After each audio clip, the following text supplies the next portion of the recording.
Hello everybody and welcome to the season premiere of Cause and Effect, a show about Vetus. First of all, we would like to say that it's of course great to be back, and thanks everyone for the support that we have gotten throughout our hiatus. We appreciate every comment, like, and all the love. So yeah, we're back with Cause and Effect season 4, tagline best season ever, which needs some work, but yeah, we're working on the tagline. It's going to be better. Anyhow, yeah, today we are going to talk about one of the biggest tournaments in Europe, which is Ropecon in Finland. And we have the great privilege to have the winner of that tournament with us today. Randal, our dear friend also, I would like to add. Randal Rudstam, say hello to everyone. Hello everybody! How are you? I am very good. How are you? Nice. Yeah, so later we are going to... I'm good. Yeah, later we are going to pick his brain about his winning deck, his experience at the tournament, and his general tactics in the finals. But first, I would like, as always, to introduce my two wonderful co-hosts. Adam Esbjörnsson, say hello. Hello. And Isak Esbjörnsson Bjärmark, take a bow. Okay, I'm bowing now, and I'm saying hello. See, I'm disobedient. Also, yeah, you guys were also at Ropecon in Finland. So, yeah, how was the tournament, Adam? As always, the Ropecon tournament is like really good, both social and competitive-wise. The large tournament also always requires so much of you. So when you're going into that kind of size of tournament, it's always more anxious and more exciting than a smaller tournament. And of course, all the friends we get to meet another time this year. It's great. Isak? Yeah, I have to agree. It's so awesome. A lot of friends in Finland, so every time we go there, there's this whole con weekend of awesomeness. Yes, it's saunas and stuff. It's awesome, and brilliant. And Randal, was this your first time at Ropecon? No, actually it was my second time, and the first time I did horribly. I got almost 0 victory points, so it was a major upgrade for me, so I was very happy. Okay. So, yeah, it's awesome. We'd like to thank you officially from Sweden to kicking the Finns' butts. We have this thing going on, Finland, Sweden, going to each other's tournaments and kicking winning. Yeah, winning each other's tournaments. Yeah. Which is awesome. We call it a cultural exchange. Yeah. So, what do you think about like the general experience of the tournament? Wise as the meta, Randal? Well, to be honest, I was thinking that would be a lot more block and potence combat. The Finns are notorious for playing potence combat, but I didn't see that much of that. But being such a large tournament, you really get the whole spectra. How many participants was it? 76, I think. Somewhere around. How many people were at the last EC? Anyone? I don't know. Day one, I think was day one 170 something. Oh. Yeah. So it's big, but it's not EC big. I think it's the third largest. Second largest is the Spanish ECQ. Yeah. So I think Ropecon is about the same size as the NAC. Yeah. Okay. Yeah. Go. You were saying, Randal, it's such a big tournament. Yes. When it's such a big tournament, it's hard to figure out the meta. Of course, you can, because the majority of the group playing will be Finnish players, so you can kind of look at what they won and what they generally play, but you really get all spectras. And of course, you always have to watch out for all them foreigners flying in from everywhere, from France and from Sweden and from Denmark and stuff like that. So you can't really. Well, I was thinking that it would be a lot of blockish defensive decks, because that was my experience last year. That people had a tendency that they really wanted to live and stay in the game and would quite often go to time. Yeah. So, yeah. Okay. Isak, you've been at Ropecon like 4 times, maybe. How do you think? Do you think there's a special Ropecon meta that you can? Yeah, definitely it is. This has changed over the 4 years we've been there, but in general, and this is what I got from the local Finnish guys, there's a lot of people just playing that one tournament a year, and that's the Ropecon tournament. So they are more of a casual crowd, and they make up maybe a third of the participants. This casual guy only plays the one tournament a year, or maybe 2 tournaments or something around that area. So that makes a very special, diverse meta where you can see everything from the sleaziest Dementation or Master Heavy deck to something that's more or less a Jihad starter plus 2 boosters. So you can see everything in that area, and makes it really... You gain a lot if you have a lot of experience in recognizing card combos that are really odd. So you can see there's a really strange deck here that you can build, and then you recognize it immediately and can start to change your plan according to what different decks you face. What do you think when what kind of deck should you bring to such a tournament where there's such much diversity on them? What do you think? Well, I think the decks that are most likely to succeed are decks that gives you lots of options, and that goes back to what Isaac just said, that if you realize what someone is doing and you're not able to change your play, it doesn't help you that you realize whatever they're doing. You're going to play your deck the same way no matter what. But if you choose a deck that actually has the option of making choices, you'll be able to bank on the advantage that knowledge will give you, like the knowledge of another player's decks, which you can't abuse if you don't have the deck that gives you the option of abusing. And this is like, I don't know, the easiest example of a deck that gives you different choices is Asher Tablets decks. You choose different cards to mix in depending on your opponents, and so that makes Asher Tablets decks really good against a diverse meta. What do you think, Randal? Do you have any thoughts on that? Yeah, well, I agree to some extent.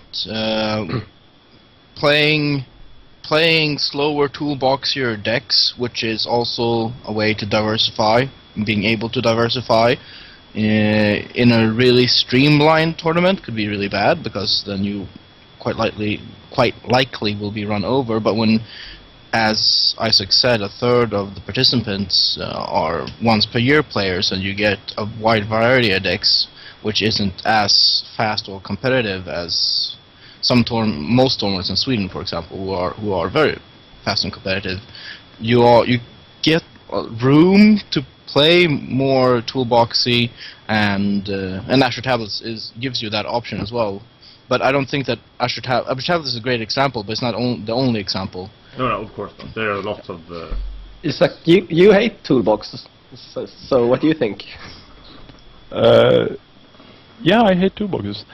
I think you can find a lot of flexibility in other cards, and if anyone remembers our abstract show about the rock paper scissors theory, you can satisfy with 2 out of the 3, I think, and you're fine, because then you have enough room to play with. Because you need to say, you decide, my prey needs to oust my ground prey. Say that's the situation you end up in. If you sit around and just wait, then you need to have a deck that can benefit from waiting. Yeah. Like build up in some sort, either quick or put masters into play or use villain or whatever it might be. But you need to have some sort of advantage with playing the waiting game, and I think that's the key point. So if you are in a situation where you want to wait a few rounds, i.e. make build-up stuff, then you need to have a deck that can do that build-up stuff part. If you can't do that, you probably shouldn't bring that deck to Ropecon, in my experience, because I've tried that once or twice. I would just like to add, because of the diversity, of course, you need to be able to back out and quick if someone is getting too much room because they don't have a competitive prey. Predator. Predator, you mean? Yeah. So that's also very, very true. That's a good there's a good example of a deck that gives you options. It's a deck that can back out. Yeah, of course. So, yeah, just a little bit quickly then. Adam, what did you play and how did you do? I played Anson Infernal Pursuit deck, more or less the same I played during the Swedish ECQ. Okay, and I got, I actually don't recall, but 2-game win 6, so I was Okay. 8th place overall tournament-wise. But I wasn't too torn up about not getting to the finals for the reasons that we'll get into later, because I would have been contesting my Key Vampire if I would have gotten to the finals. Okay. So it would have been that great anyway. so did anything extraordinary happen? Anything you would like to report that was a cool move or something? What do you take away from the tournament? Actually, I got to play I had a Predator that was Almuntakim K-Tiff deck, which played like Which is also really weird vampire, and the deck was really weird. It was kind of fun playing against it still. I think that's the one. Yeah. So I played against this guy as a Predator the last game, and I underestimated how annoying it could have been to me. So I didn't backhouse him as completely as I should have.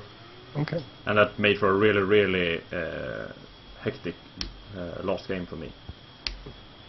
So yeah, Almuntakim with some potence and some Temporis combat and K-tips can be annoying.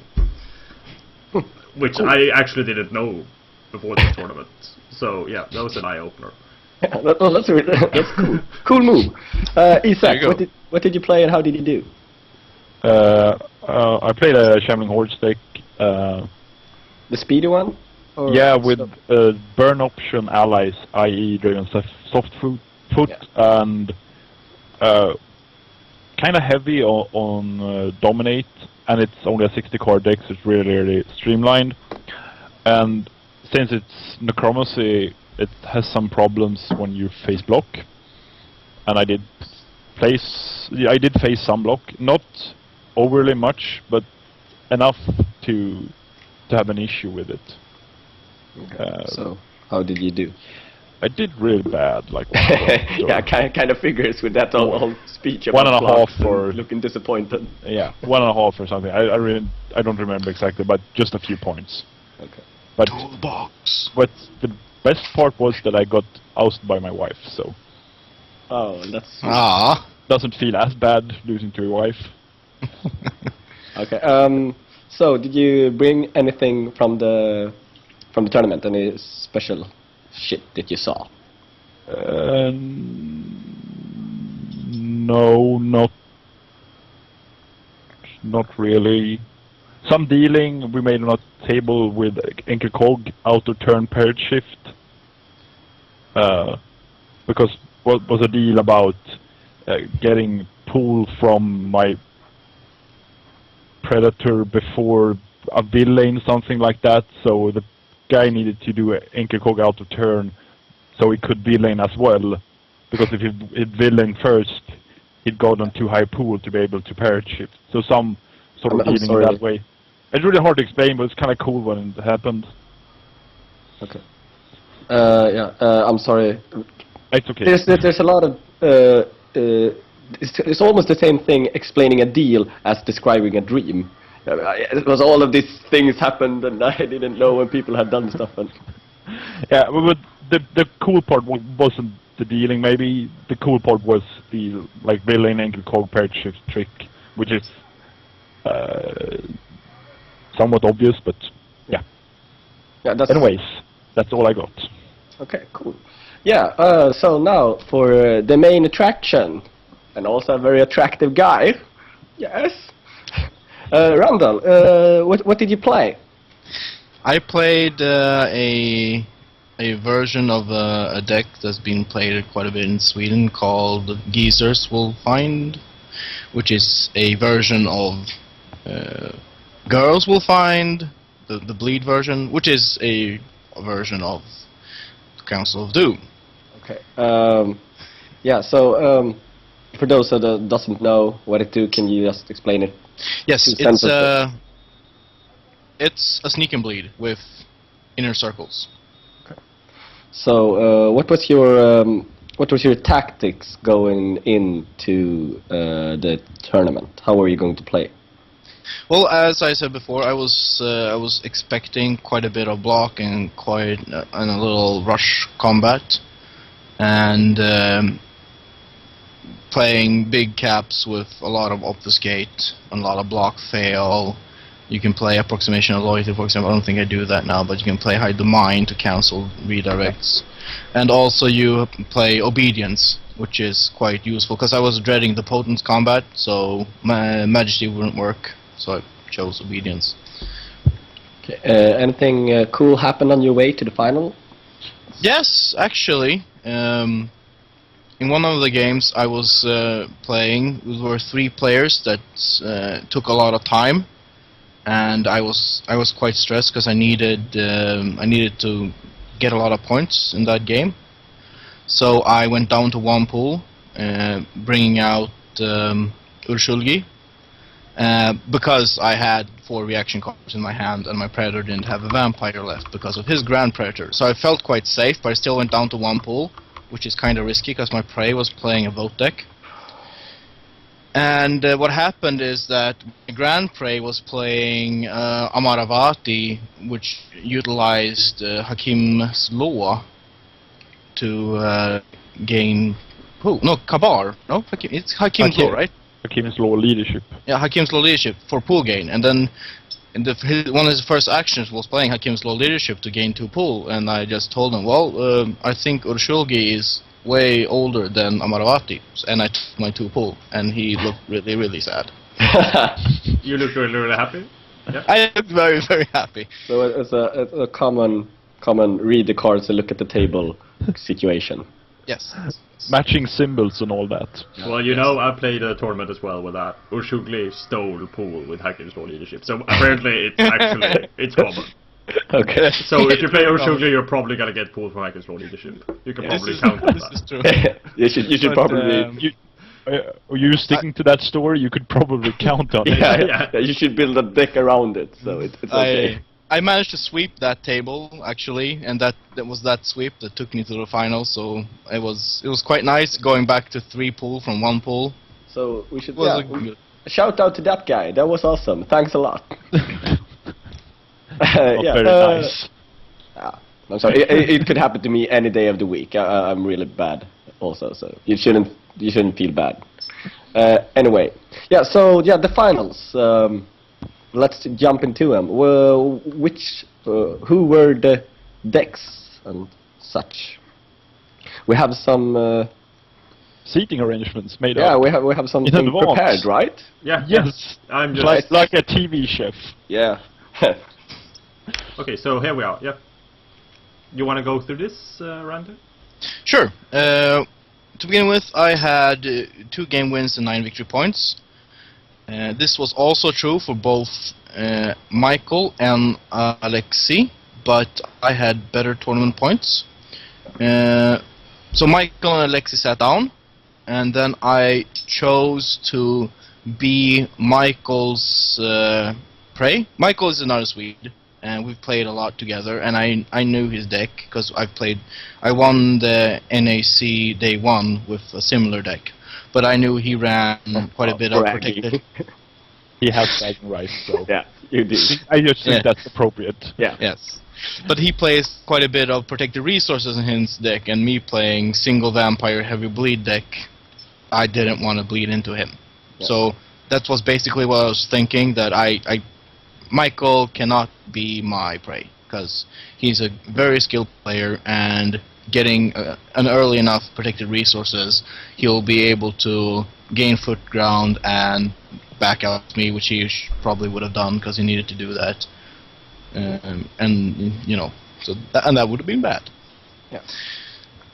So Well, after that, Tommy had 2 and 10, I think, and Utsu had 3 and 11. Utsu is a really, really good player, arguably the best player in Finland. And Tommy chose to have Michael as prey, and as you can see, Utsu chose to sit between the two Finns and not sitting close to the Swedes. Okay, so what were you thinking going in, sitting down at the game? Yeah, how were you going to win? Well, Your initial plan, that is. my initial plan was either to let Alexei oust Utsu outright, or just play my game and bleed as heavily as I can. That was my initial plan. I knew what Utsu was playing. That deck is very mean, and if I sit next to it, I'm probably going to be back ousted real quick. What did he play? Eternal Pursuit?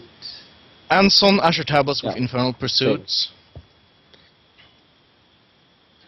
Adam, have you seen that deck list? Is that quite similar to yours, or?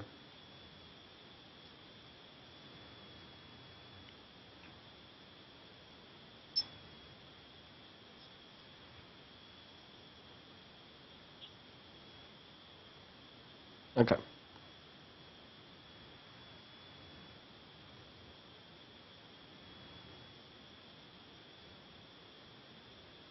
Okay. So it's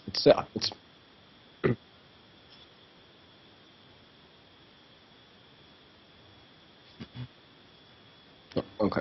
And if you want to see that deck list, it's on the internet, because Adam won the Gothenburg tournament. Sweet. Yeah.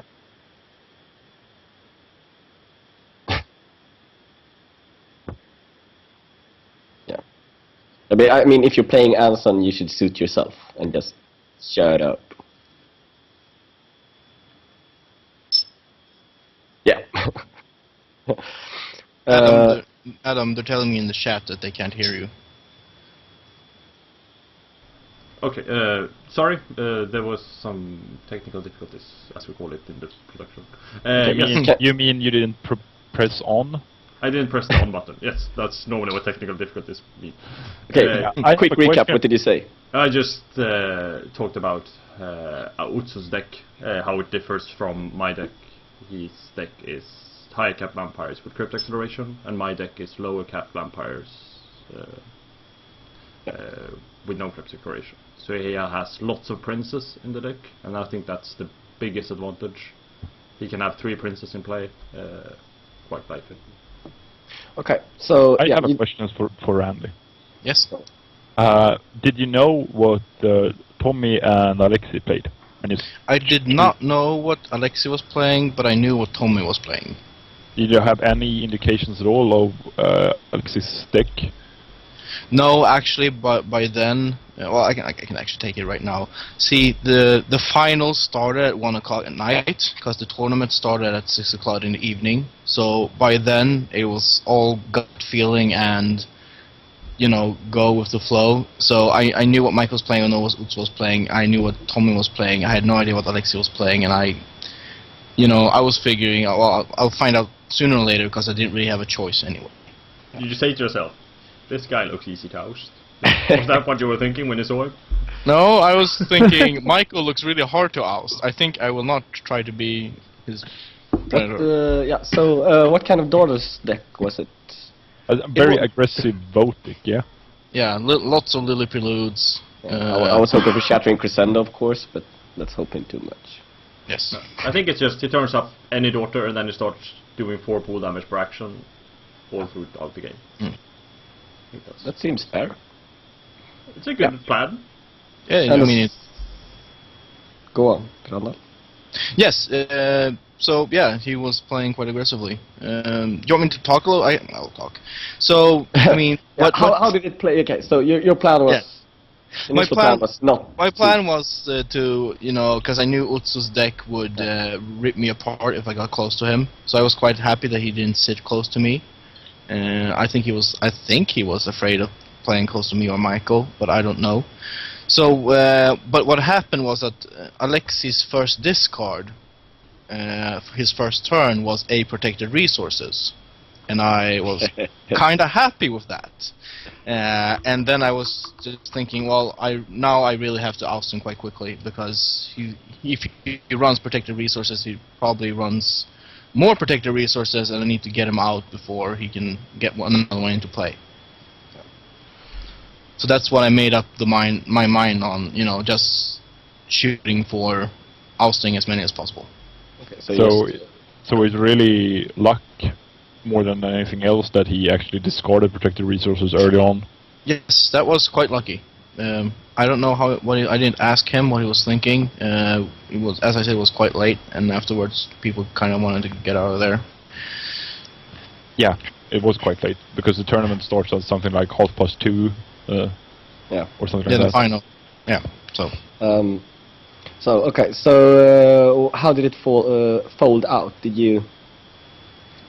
Well, what happened was that I brought out Arika as first vampire because I knew Michael plays Lutzumada Vote, so it was a good idea bringing out. And I didn't have that many monsters in my hand, so it was Arika or Hutsupokli. So I brought Arika out first, and so I had some vote defense in form of having an inner circle.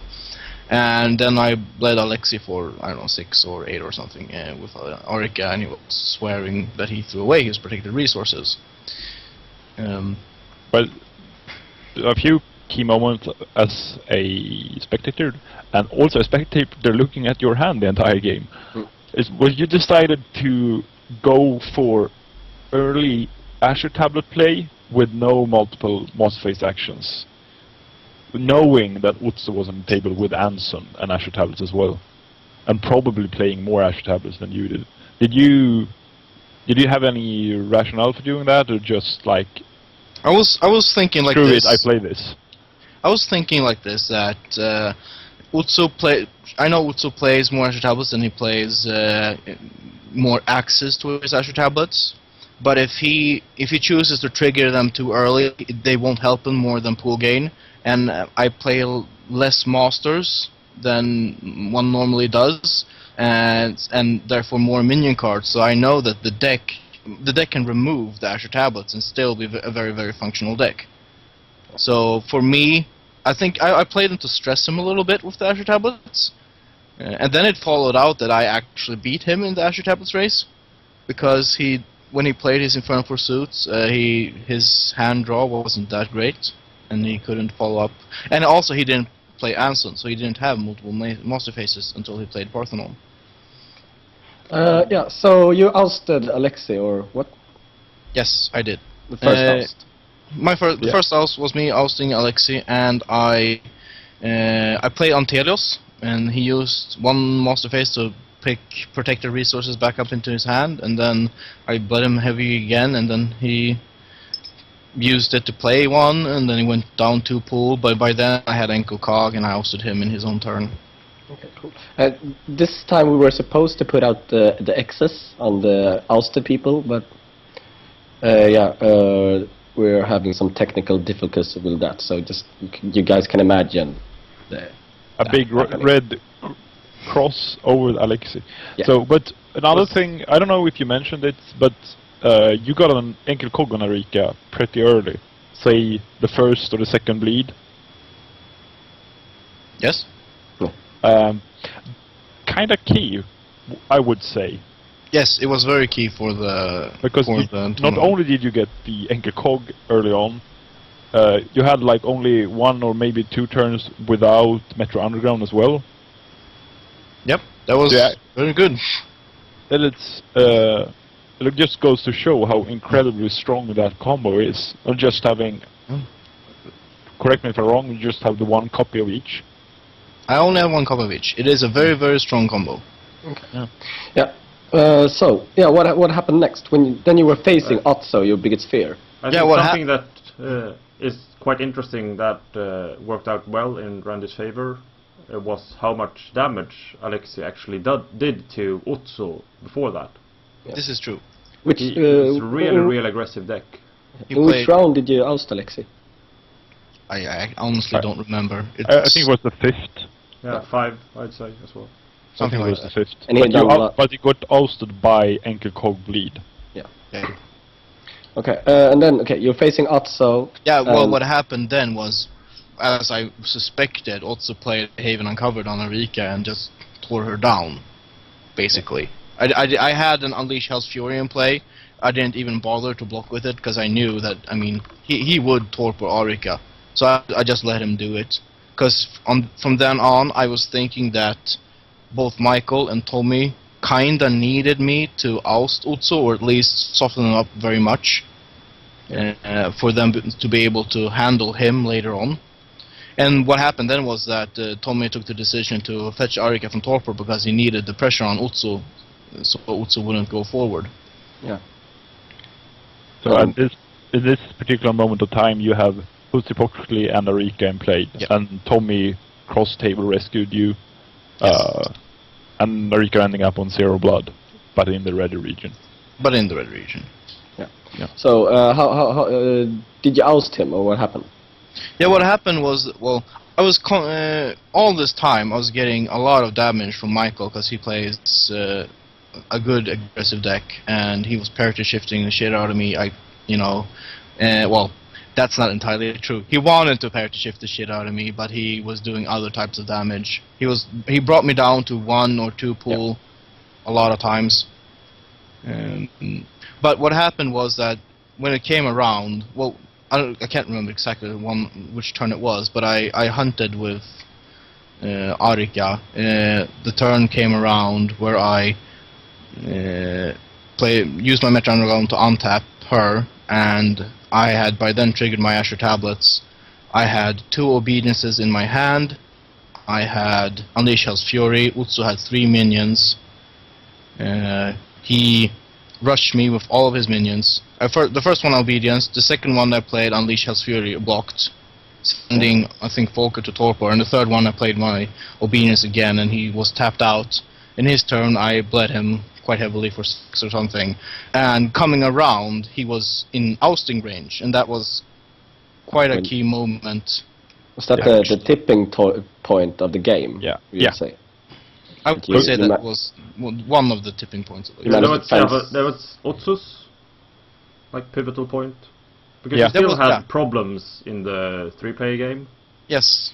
Yeah. But for Utsu that was living or dying right there. And then you bled him out, and you were in the 3-player game. Well, yeah, essentially that was what happened. Michael tried to get me really low.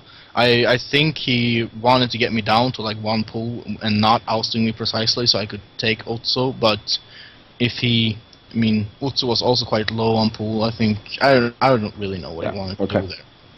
So you weren't ousted. Okay, so what happened in the 3-player game? What was your tactic going in?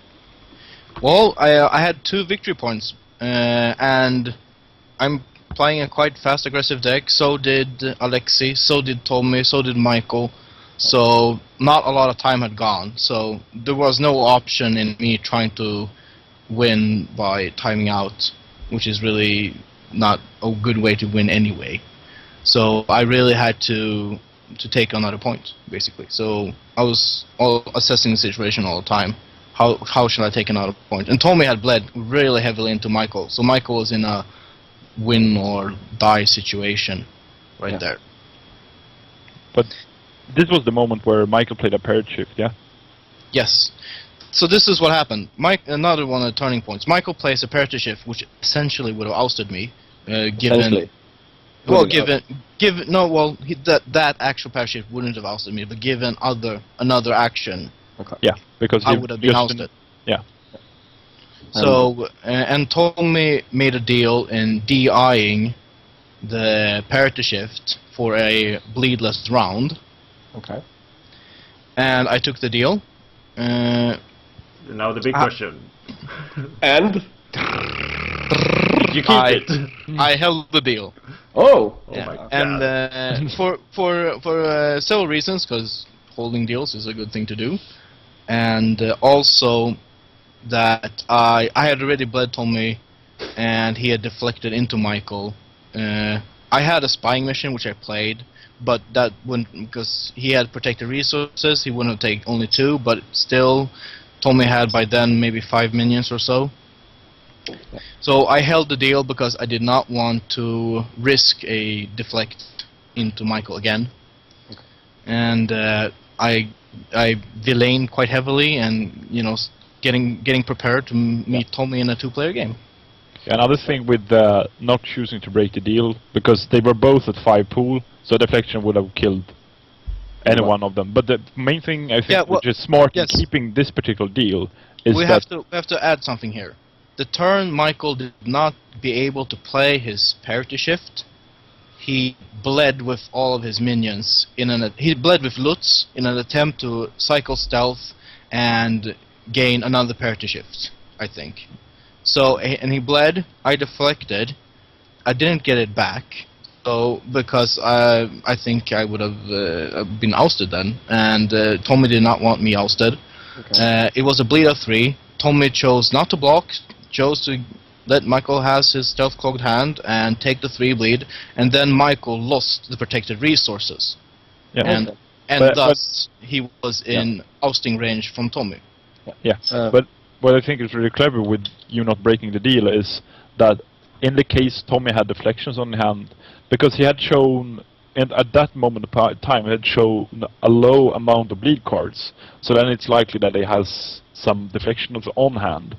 And allowing him to cycle those deflections, can be several deflections if Michael's able to bounce back. But just before the heads up can be detrimental to your chances in the duel. Oh yes. Yeah. So it could be better to have him hand jump on possibly 2 or 3 deflections, because throughout the game, basically only bounced you once or twice, and that's the only bouncing ever did. It's really good to make a deal that you want to keep, even if it's like a deal that is actually not you're not giving up anything. Well, don't take me wrong. I was really deal, of course. Don't take me wrong. I was really tempted to break the deal because it was my 3rd VP. It would have been a win for me. Yeah. Then you take a chill pill and relax, and then I was sitting for over 5-6 minutes contemplating what to do. I think Tommy was getting quite stressed with me sitting there and just thinking. Okay, so what happened? Tommy ousted Michael. So yeah, what happened? I was calculating Michael by then. I think he had actually not. Yeah, he had less than 6, more than 3 pool.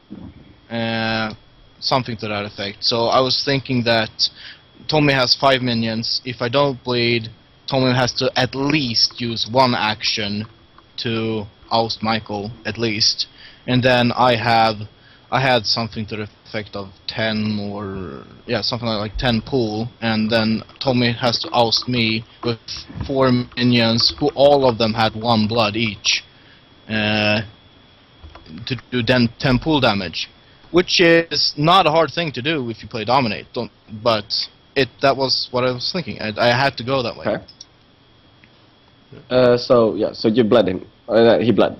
He bled, ousted Michael. Actually, he fetched a Nocturne, bled, and then he bled. Yeah. Again. And Michael was out. And how did you win that? What did he do in the heads up? Well, when he had ousted Michael, he started to bleed me. And this was also a quite interesting situation. He started to bleed me when he had ousted Michael. He realized he couldn't oust me, so he left 1 vampire untapped, and he passed the impulse for the ankle cog. And me and Isaac discussed this after the tournament as well, if I should have bled him in his turn or not. It was a really hard call, because if I would have bled him in his turn, he would not been able to play, for example, Archon Investigation, burning Arika and then winning. But if I had bled him in his turn, and I would not have ousted him with only Arika, if I bled him in his turn, he would have gotten the impulse back, he would have had the chance to play Wakes and draw into more bleed cards, and then ousting me in his turn. Okay, so I made the call that I would not bleed him in his turn, and I would start to take my turn, and a deck that plays Deflex generally don't play Archon Investigations anyway. Well, at least that's my experience. And I had enough bleed and stealth in my hand to just kill him outright. Okay, so you took the heads up and just fucked him up. Okay. No, I bled him for 6 plus 6 or something like that. Okay. Well, congratulations. That's awesome. We are coming back after our break in 10 minutes, and then we are going to pick apart the deck that won the Ropecon. And also we will talk about Vetus. That's kind of what we do. Yeah, Would you so say that this is a show about Vetus? this is a show about Vetus. Okay. So we'll see you after the break. Have a nice toilet situation.